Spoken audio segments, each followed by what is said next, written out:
to Completely Booked. I'm Jenna Hassel. And I'm Hurley Winkler. Thanks for joining us today. Absolutely. We had the extreme pleasure of talking with Charlotte Tzabari. Yes. Her and her husband, Shai, started the Olive My Pickle business in 2010, and they've grown it to be what it is today, which we hear from her. But she was really lovely and had so much passion for their business. And so much passion for gut health in general. Yes. We learned tons about the probiome today, and we also learned a lot about the benefits of probiotics for more than just your gut. Yeah, and what they do is actually not considered pickling, right? Which she educated us on. It's considered fermentation, which is what creates these live, active cultures, which are good for your health. Yeah. And I had no idea. I just thought you stick them in a vinegar solution and they pickle up right away. Yeah, I had no idea. It seemed like magic until today. It still kind of seems like magic, but it is beautiful, delicious magic. Exactly. I mean, it's just a pickle, right? It's not a cucumber. Right, no. It's its own vegetable. We all know the difference.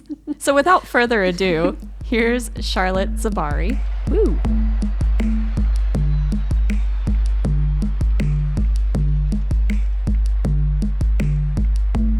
Charlotte, we are just so tickled to have you here today on Completely Booked. Good one, Jenna. Thanks. But it's true, we are. Thanks. Very pickled. It's very good to be here. Yes, thank you so much. So you and your husband own Olive My Pickle, which I love that name, and I would love to know more about why you named it Olive My Pickle. Yeah. But first, why don't you just take us through some of the events that led up to starting this company? Sure. Yeah, so my husband and I, prior to Jacksonville and Olive My Pickle, we had a small urban farm that we were running down about an hour down the coast.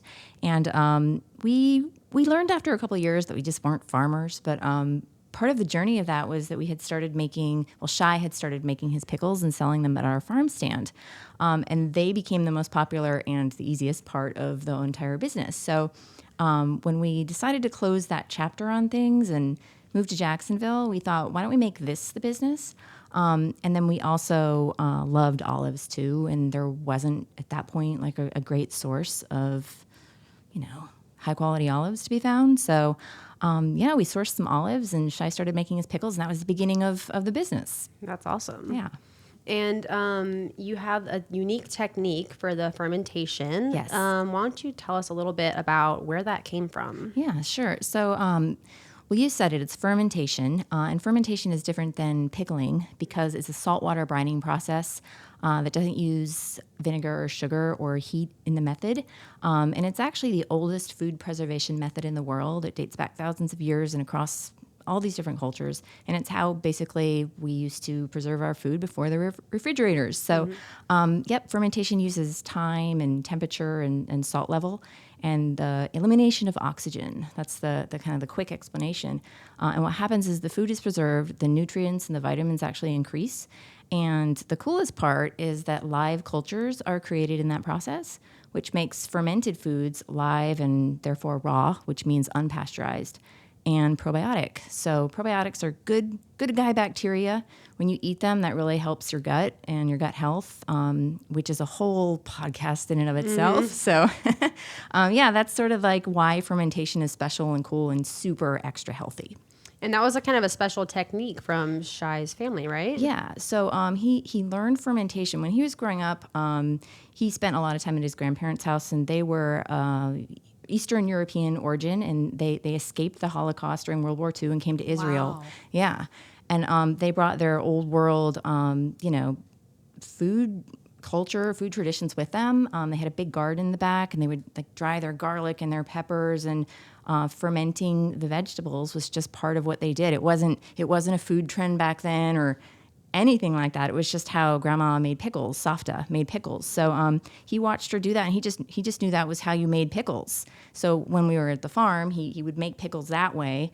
And honestly, it wasn't several months into our business where I kind of clued into the fact that, wait a second, this isn't vinegar pickles, this is something else. And then I started learning what fermentation was. And now you hear about it all the time. It's sort of like a big hot food trend right now because of the just discovery, the latest science on probiotics and the microbiome and all that good stuff. But that's just how Grandma made pickles. Oh, wow. Yeah. That's awesome. I love the tradition in that too. Yeah, for sure. How does that feel for Shai to be able to use that tradition in making the pickles and the olives? It's pretty amazing. The smells and the taste of everything brings him back. And we have a picture of his grandparents on the wall at our commercial kitchen. And I guess they're kind of like always with us. They're kind of inspirational. I mean, they have amazing, unique human stories just in and of themselves. I know those stories, and just knowing that we're carrying on the tradition, and it's pretty cool. So, yeah.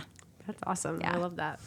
And so this whole thing kind of inadvertently started at one of our libraries, we hear. Yeah, it did. There is a library story in this. Yeah. Yeah. So when we moved to Jacksonville, we landed in San Marco. We were renting a little house there, and the first month or 6 weeks, we could not get the internet service to get up and running.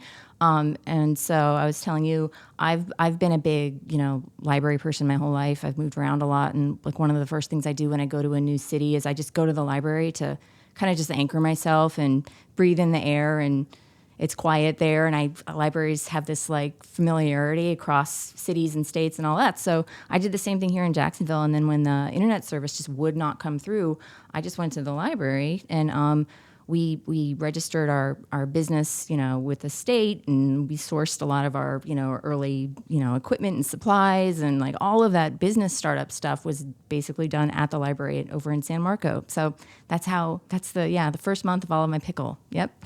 Wow. Yeah. That's amazing. Yep. That's so cool. We love those stories. There's a couple other businesses in Jacksonville that have gotten a lot of their resources from our libraries, and we love to hear those stories. So that's really cool. Yep. And for listeners that are interested in starting their own business or, starting a company, what types of things do you think that our libraries can help them with or provide them? Yeah. So I'm kind of a big reader too, and obviously the books and the internet service, and just all of the resources. I have an app also that connects with the library, and I can use Audible or audiobooks through that too. So all of that really, and beyond books and just the knowledge that they provide is connecting with other people and other businesses. So I don't know how, library is part of the community, and that's a big community thing, but connecting with other people who are where you need to be and want to be, and reaching out and asking for help. So Exactly. yeah, kind of a broader answer, but Yeah, no, our librarians are always so helpful too in connecting people to resources. We have so many databases and stuff like that to do market research, and Reference USA does that. So there are definitely a ton of things for small businesses to get from the library. So that's great. And we love hearing when people are taking advantage of them. So Yeah. thank you. yeah, totally. And you also started just selling at the local farmers markets and then just expanded from there. Is that how it kind of started? And Yeah. So basically, our first few years, I won't say it was a hobby, but it was definitely like a bit of a weekend gig. Like I had a full-time corporate job, and Shai would kind of like do the farmers markets, and we had 2 little boys, still do. But yeah. So, but 3 or 4 years into it, we developed our label and got a UPC and a barcode and a nutritional facts and all that. And we put our stuff into a jar and started selling it at Native Sun here in Jacksonville. And now we sell to probably, a bunch of different retailers in Northeast Florida and throughout Florida also. But it started at the farmer's market, went into retail, and now our next level thing is to move online. So that's where the big focus is now. Yeah. okay. And do you know about how many stores are you guys distributing to now? Yeah. So we're probably in about 40. Wow. Yeah. Different ones, bigger and smaller, and down to South Florida, over to the West Coast through to Panama City. Yeah. Florida's a growing place, and there's a lot of natural food retailers, like chains even, that are opening up throughout the state. Earth There from up in North Carolina, and Lucky's Market. We're over there at the Neptune Beach location. We're in actually 12 different Lucky's locations throughout the state. Wow. And then we're here at the local Whole Foods, and I hear they're opening a new one at the beach, so that'll be That's good. awesome. So yeah. But it's the independent retailers that really kind of like have my heart, the Native Right. Sons and the grassroots markets of the world. And those are my favorite stores to sell to. And I mean, I love them all, but Of course. How do you get your product into a store? yeah. So I kind of have a corporate sales and marketing background, so I understand the structure of the organization and who to reach out to. But really, it's about persistence and just writing really bottom-line emails with lots of pictures in them that are easy for them to say yes to, that kind of thing. I mean, that's kind of across all industries and jobs. You got to be good at those things. You just follow up and keep trying. Some of the stores, it takes a long time and a lot of process and a lot of paperwork and all sorts of T's to cross and I's to dot and all that stuff. So, got to stick with it. Yeah. Wow. What's that like to see your product on a shelf in a store when you're shopping? Yeah, it's pretty cool. Like I shop at all of the stores that I've mentioned, and it's fun to just kind of walk by. Yeah, like, just check it out. Mode.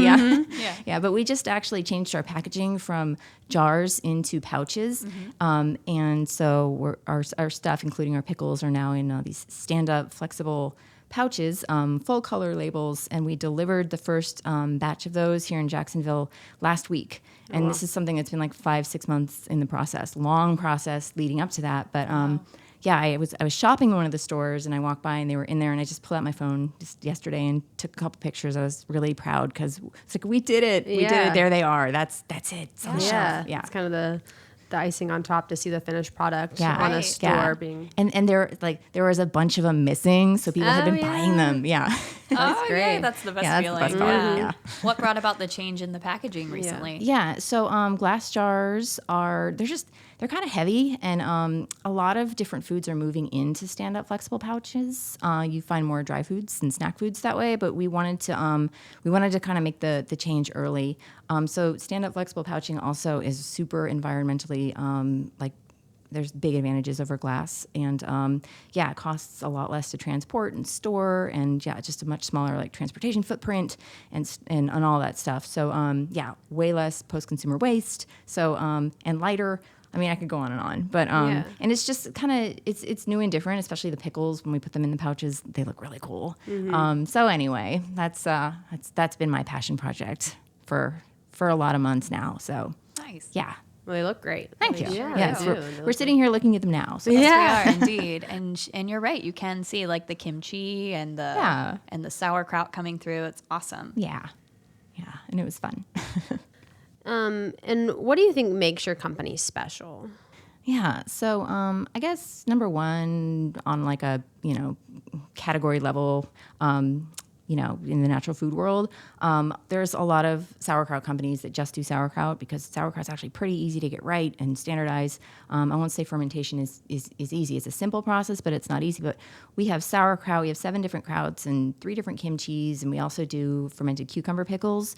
And then we have these live culture olives too. So there really isn't another small mom and pop fermented company out there that kind of has the breadth of product that we do. You'll find a lot of different fermentation companies, but usually it's just pickles or just kraut. So we have the product breadth. And then, I don't know. I in the Southeast, there is not a lot of other fermentation companies either. You'll find several in California and a couple up in the Northeast, and then just a few in Seattle and Michigan. But we kind of are proud of the fact that in the Southeast, which is kind of considered the last frontier of for natural food. The natural food industry has been really established kind of West Coast and Northeast, but it's moving into the Southeast now at the grocery store level. So we're here, and we're kind of like the local brand, the local option, local being Southeast for fermentation. So I think that makes us pretty special. Yeah. I'd say so too. Yeah, I think that the tradition behind it as well makes it really cool just to hear the story of how you guys, came about this process and how you've kind of passed it down through generations. It's really cool. Yeah, we kind of stumbled into it. We didn't start it thinking we were going to be a pickle company and a fermentation company, and we've been bootstrapped since day one, and one farmer's market at a time, growing it to where it's at. So, it's never a dull moment. That's amazing. What is the weirdest thing you've ever tried to ferment? Yeah, good question. So we have tried a lot of odd things, like lemons. I know it doesn't sound that weird, but we have fermented ginger. Sounds delicious. Yeah, we kind of wanted to do all these ingredient ferments, like fermented garlic, fermented lemon rinds, fermented ginger, just so that you can put these little pieces of fermented stuff, which pack a really big flavor punch into a salad. Of course, you can put sauerkraut or kimchi in a salad too, but this was just kind of a different way to do some smaller things.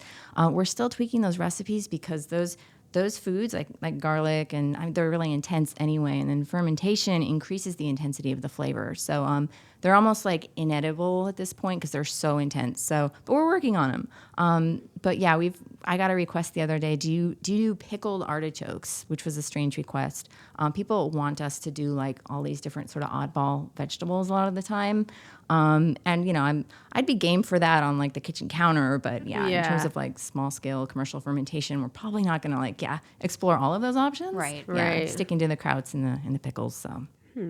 What's the most recent thing you've added to? Yeah, so we had 2 sauerkrauts in our line for like ages and ages, and when we developed the pouches, we knew we had to sort of expand that. So we have 5 new krauts, and so those are new, and we just did a new kimchi, a cucumber kimchi, which is in addition to our traditional kimchi. Then we have a garden kimchi that has like apples and oranges and kale and Napa cabbage.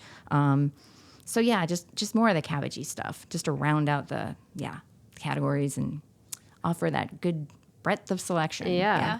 And from a marketing standpoint, I think having, the consumer doesn't always know what they want until they see it. So being able to have those options is very marketable. So it's true. Yeah. It increases sales when you actually have more selection, but not too much. So Right. Finding that like kind of sweet spot for variety. Definitely. Yeah. Absolutely. And what's next for you guys?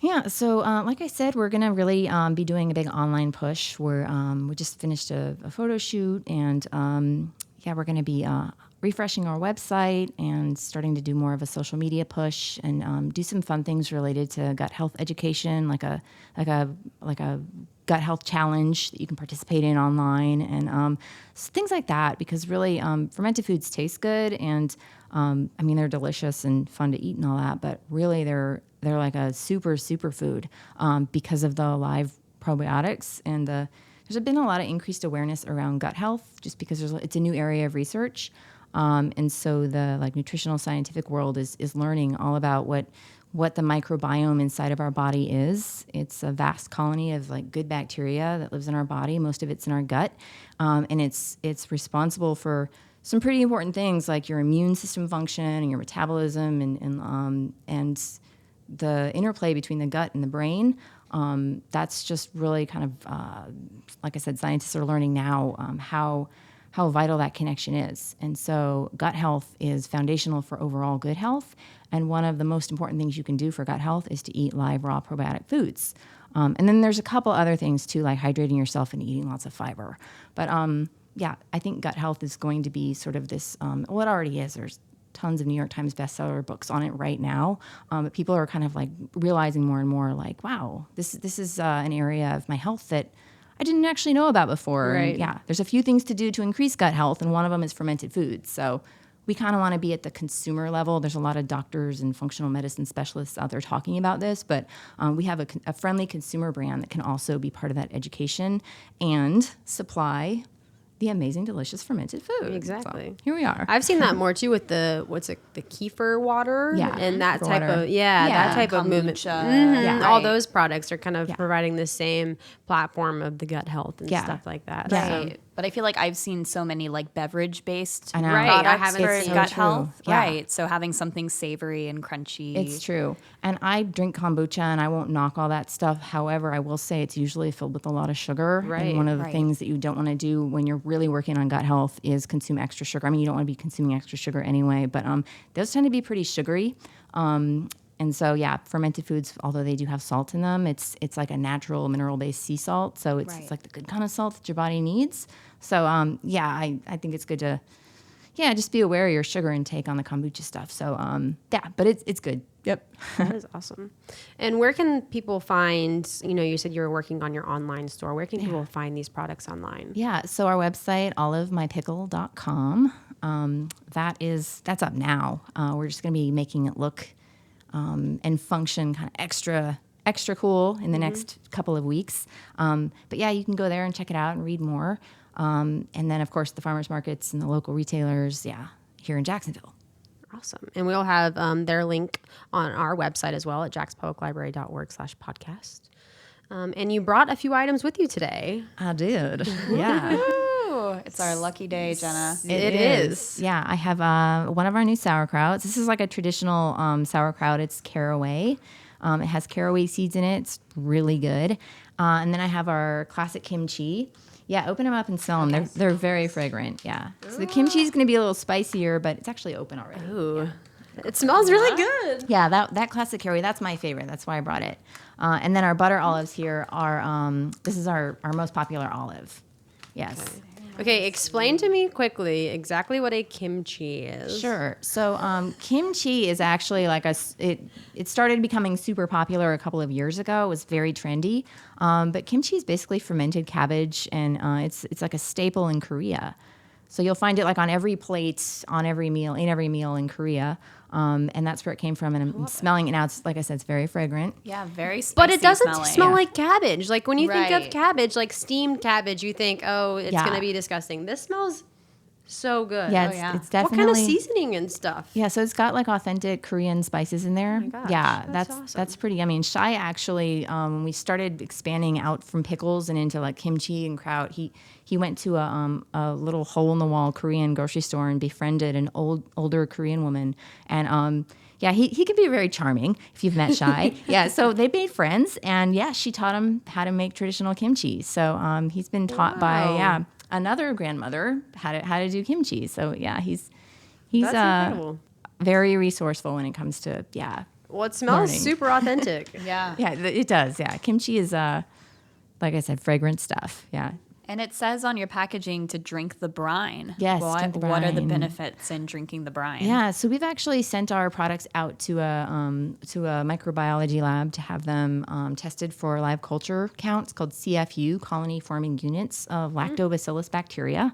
Yes, 4 billion, apparently. yes, on the butter olives. Yeah, and there's even more here, but the brine and the product contain the good lactobacillus probiotic bacteria. So, and actually, the brine has like 4 times more than the product does because it's somehow it's able to. I mean, that's where it lives, and then I don't know the science behind all of it, but the brine is super like packed with a ton of probiotics. So besides that, it's really flavorful. So a lot of times when I just make a big green salad every day, and I'll put a handful of kraut in there and a bunch of extra virgin olive oil, and then I don't put lemon juice or any vinegar. I'll just put the brine, and that's gives the acidity. So yeah, and it's probiotic. So It's good for you. yeah. Try Nice. some. Love it. Try that first. Maybe do this Okay. one last, just because the spicy kimchi will Okay. it'll be intense if you eat it first. Yeah. Okay, so this So we're going in first for the classic caraway kraut. Yes. Some good alliteration there.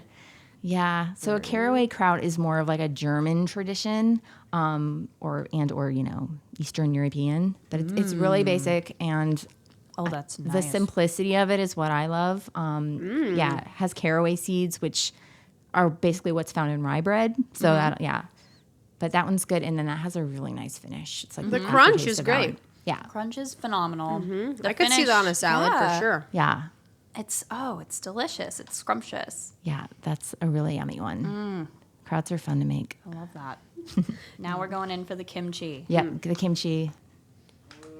So Are there peppers floating around in here? there's not peppers. There's you're looking at Napa cabbage, and Okay. then the green that you're looking at is bok choy. Oh, okay. I Yes. see. And we make ours like whole leaf, so we don't chop it up before we put it in there. So if you pull out a leaf of that, it's going to be a little bit of a commitment. So just, yeah. Oh, good. You got a small bite. That's good. I'm gonna go in for a small bite at That's first. good. Yeah.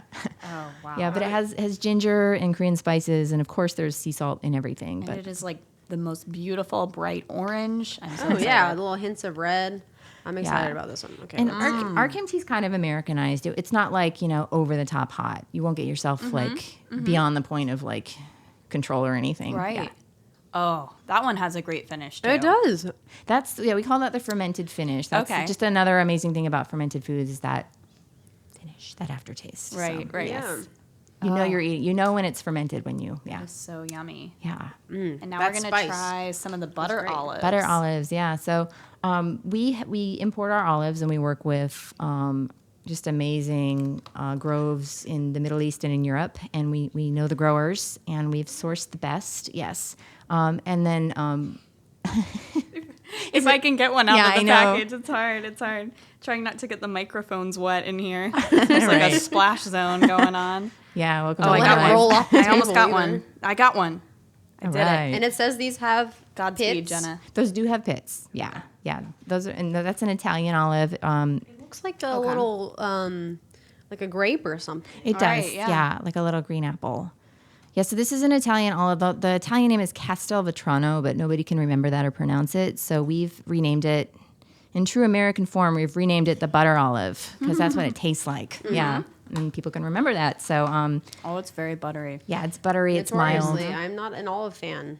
I am not either, I'm going for it. admittedly, but I really love this. It doesn't have that like dirty olive taste that olives can Oh often man, have. I'm sitting here with two people who don't like olives. I know, Yeah. and we love the Yeah. olive. I didn't want to admit it, come but I had to on, admit it. Right. It's actually okay. Or it's not, yeah. I love it. Yeah. The buttery I get. Yeah. And it's not so mushy like regular olives Yeah, that those come are out of a right, it's can. really That's a more crunchy. crisp, yeah. And that's actually what normal, good, natural olives are. The ones that are in the can are an aberration to what olives are and always have been. I would have never known. That's what I can say next time I'm at a dinner table eating olives I don't like. These Yeah. are an aberration to olives.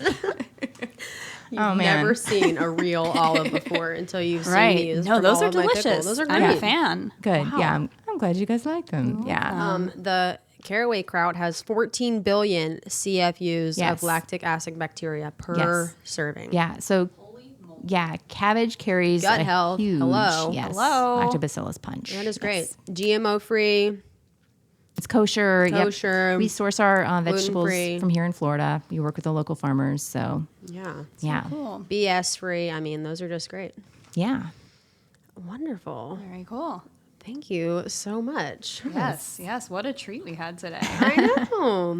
And now we ask this at the end of every interview, but we'd love to know, what did you want to be when you grew up? Oh yeah, I read that question.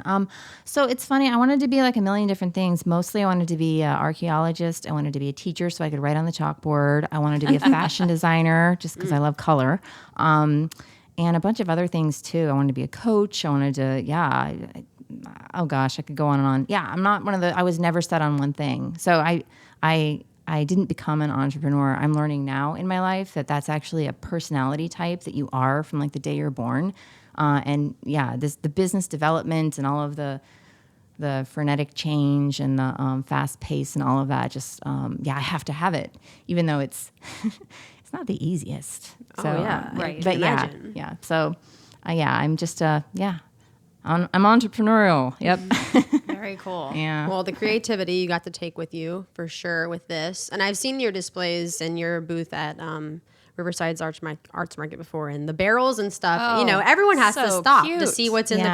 barrels. Yeah. So that's Yeah. such a good idea. Yeah. It's really interactive. Yes. I love the way you guys have set that up. Yeah, we've played with configurations of our booth stand over the years, and it's further out, it's closer in, it's but it's a very social place. You come and you taste and you have conversations, and people are telling each other what they like, and we're our team. Our team, they're kind of in the middle of it all, and that's the fun of it. So the day goes by really quick out there, and you can try anything before you buy it and taste, and That's fabulous. So come on out to RAM if you're listening. Yep.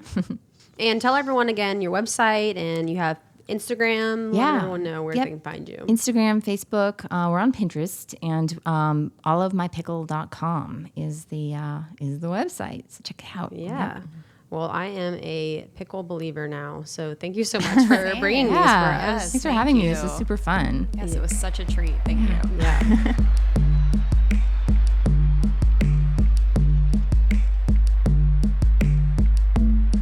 So I'm not going to lie.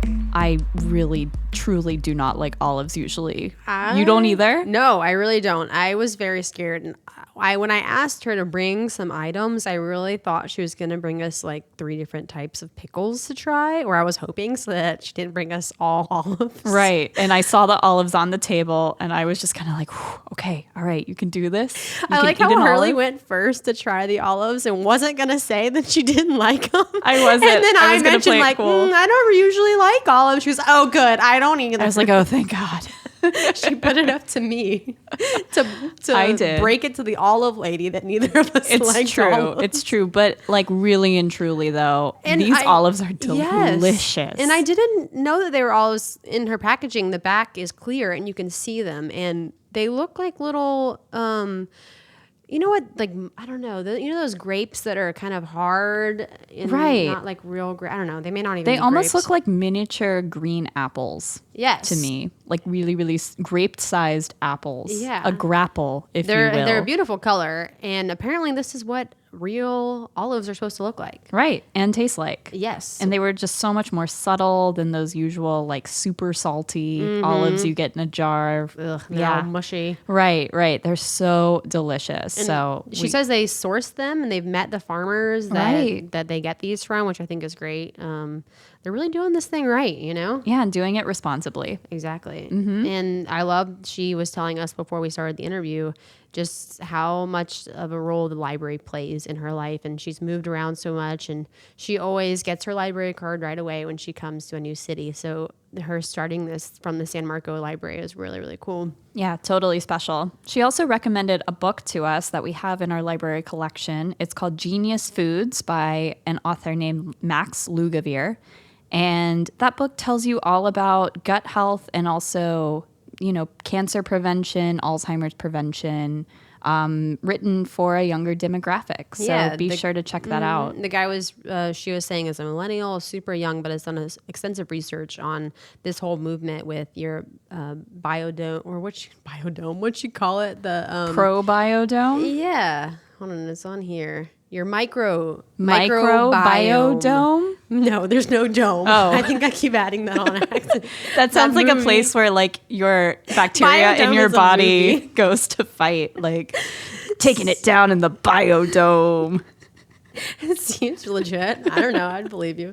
But it was the microbiome is what she was saying. But one of the stats that she was telling us was by the year 2050, 1 in 3 Americans will have diabetes and 1 in 2 will be obese. That is ballistic. Which is mind-blowing. And this, the author of this book, Genius Foods, is trying to combat that. So check that out from our library. We have 14 copies.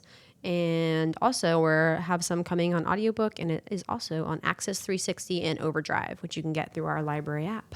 Yes, check it out. So definitely check that out. You can learn more about Olive My Pickle at their website, olivemypickle.com. They're also on Facebook and Instagram and all the good social medias. And without further ado, this is Completely Booked. I'm Hurley Winkler. I'm Jenna Hassel. This podcast is produced by Brian Thomas, a.k.a. BT, a.k.a. Producer Brian.